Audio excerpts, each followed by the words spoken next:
자, 지금부터는 이제 원가 배분에 대해서 이제 배워볼 거예요. 그러면 원가 배분이란 무언가라는 걸 먼저 알아봐야 되겠죠? 자, 원가 배분은 그냥 한 제품에만 사용하면은 원가 배분이라는 말을 쓸 필요가 없어요. 그죠? 그런데 여러 개의 물건을 만들 때, 즉 다양한 제품을 만들 때 공통적으로 발생되는 원가가 있어요.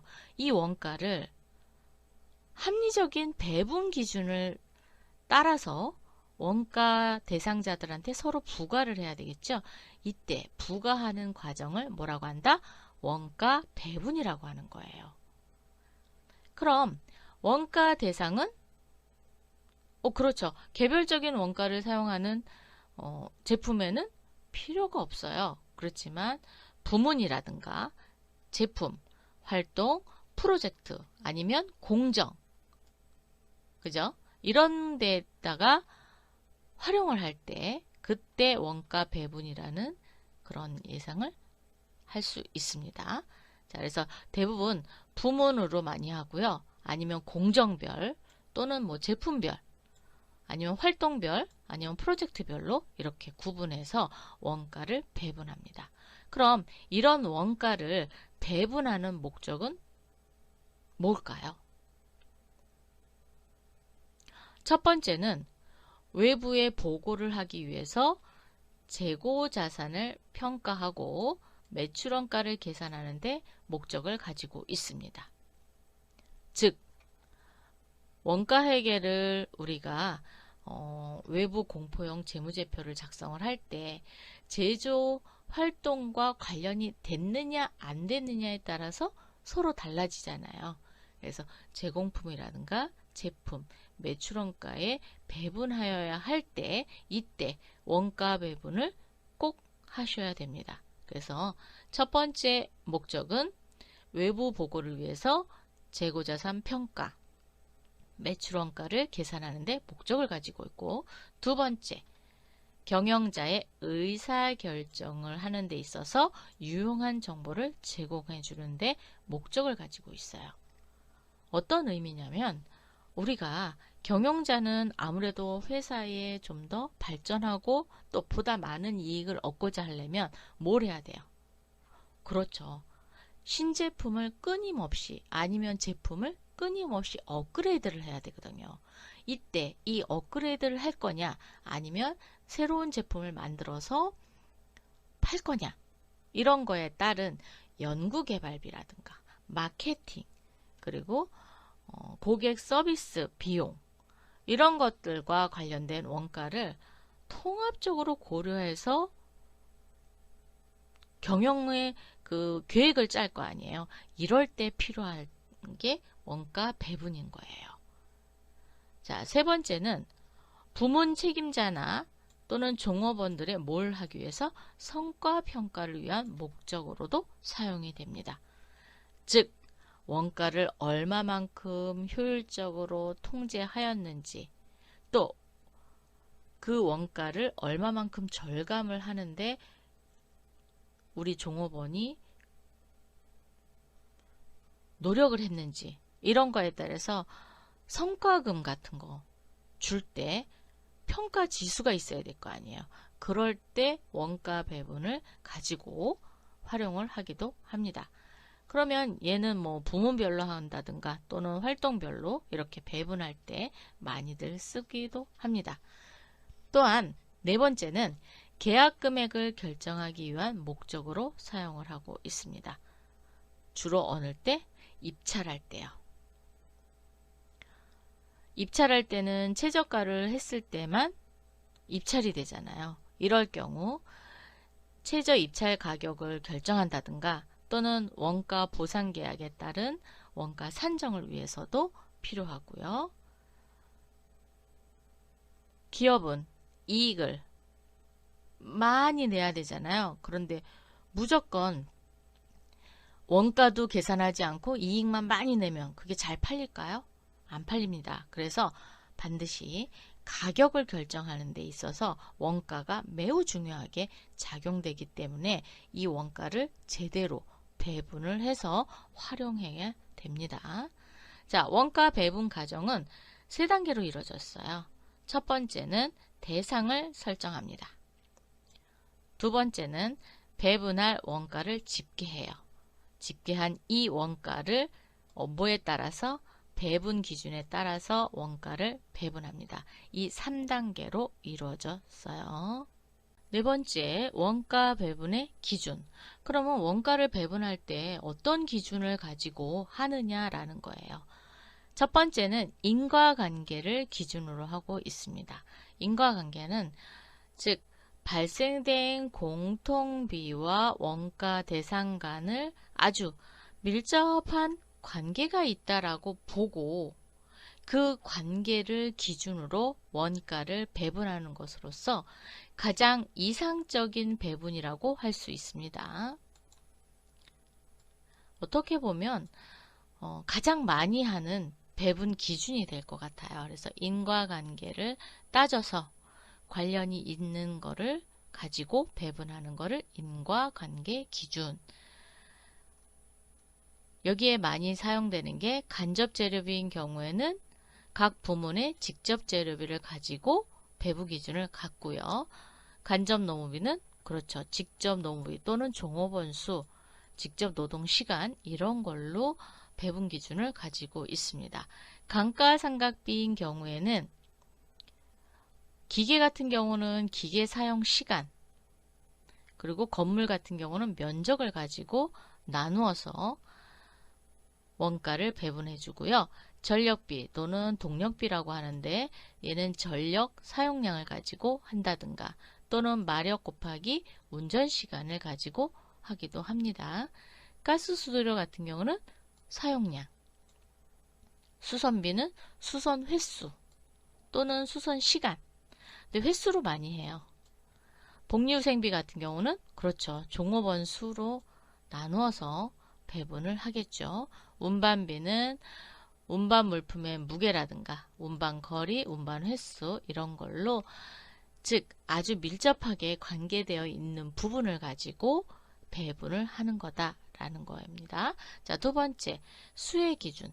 수혜 기준은 다른 말로 수익자 부담 기준이라고도 이야기하는데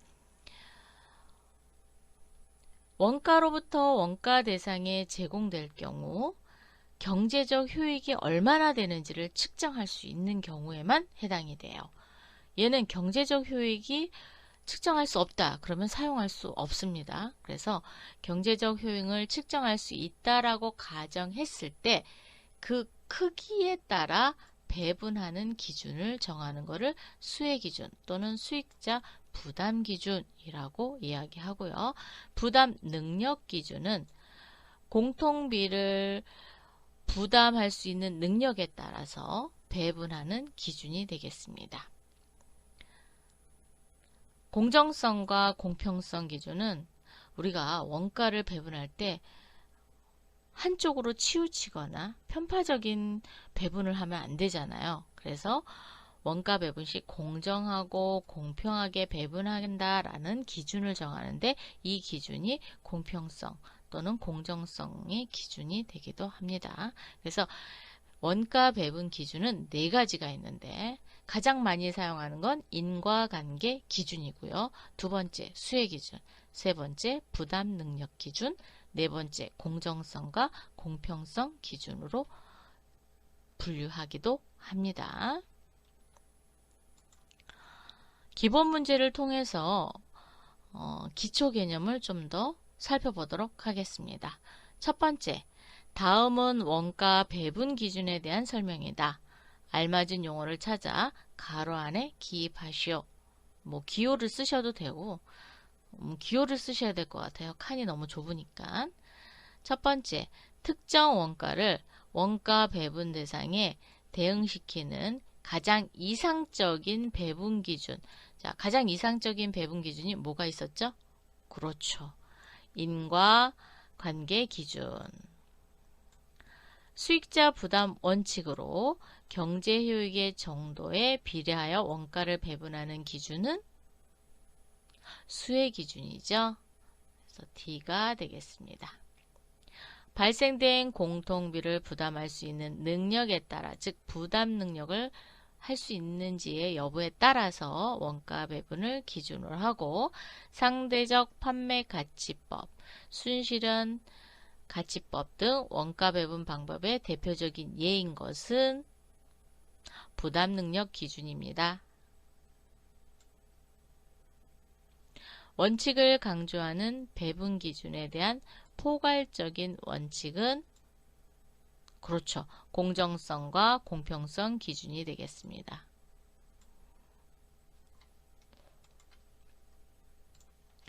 두 번째, 다음의 보기에서 원가 항목의 가장 적절한 배분 기준을 찾아 가로 안에 기입하시오.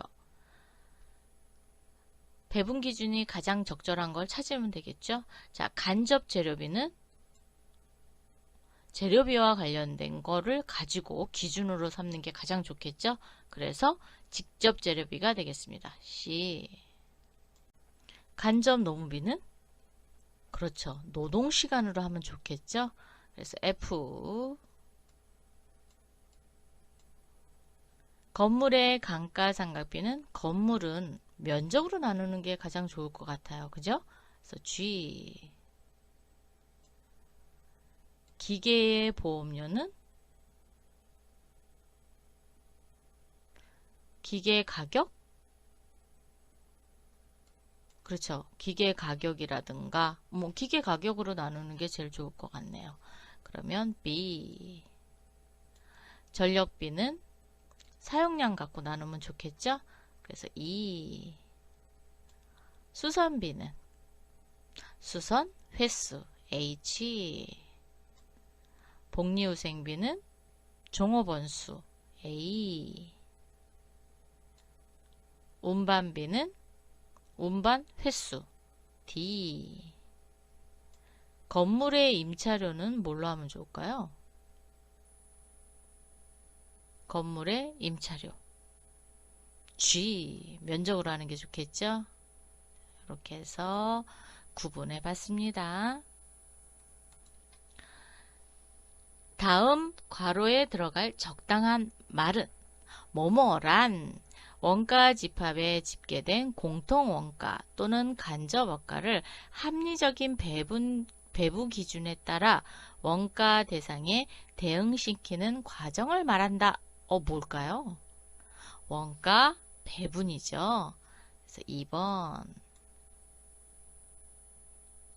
주식회사 태양이 전력비를 원가 대상에서 사용한 전력량을 기준으로 전력비를 배분하였다면 원가 배분 기본 원칙 중 가장 관계가 깊은 기준은 어떤 기준, 즉 근거에 의해서 원가 발행이라는 원인을 수행한 것입니까? 라고 물어봤어요.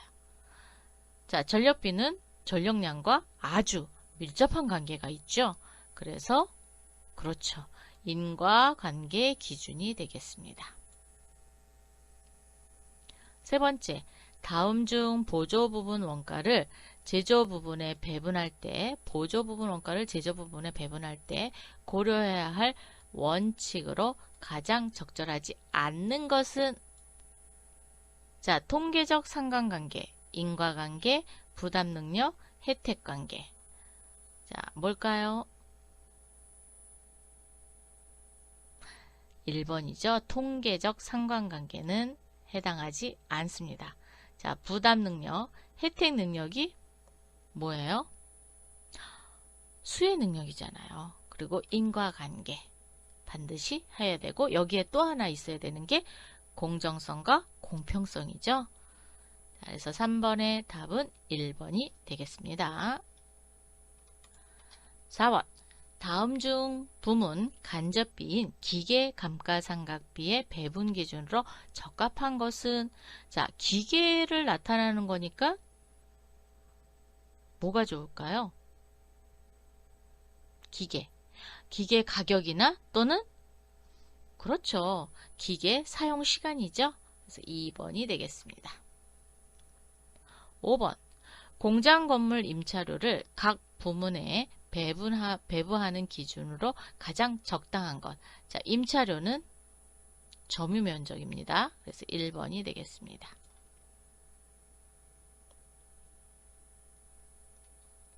다음 중 공장에서 사용 중인 기계 장치에 대한 감가상각비 배분 기준으로 가장 적절한 것은 기계 사용 시간의 비율이죠. 7번 주식회사 대한상사는 2001년도 상반기 영업실적이 좋아 기업 전사원에게 복리후생비를 지급하려고 한다. 이 기업은 기업 본사 부서뿐만 아니라 공장 지점, 영업소에도 전사원에게 균등하게 복리후생비를 지급하려고 한다. 기업 전체의 복리후생비를 각 본사와 지사에 배부하기 위한 기준으로 가장 적합한 것은 뭘까요? 종업원 수죠. 자, 각 지사의 종업원 수가 되겠습니다. 8번 A사는 많은 기업들이 입주해 있는 건물을 관리하고 있다. 건물 관리하고 있대요.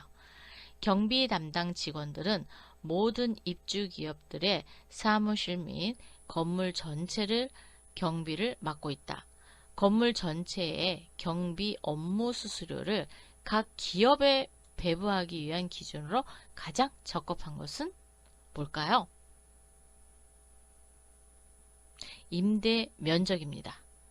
자, 그래서 각 입주 기업의 임대 면적으로 나누어서 배부하는 게 가장 좋은 방법이라고 할 수 있습니다.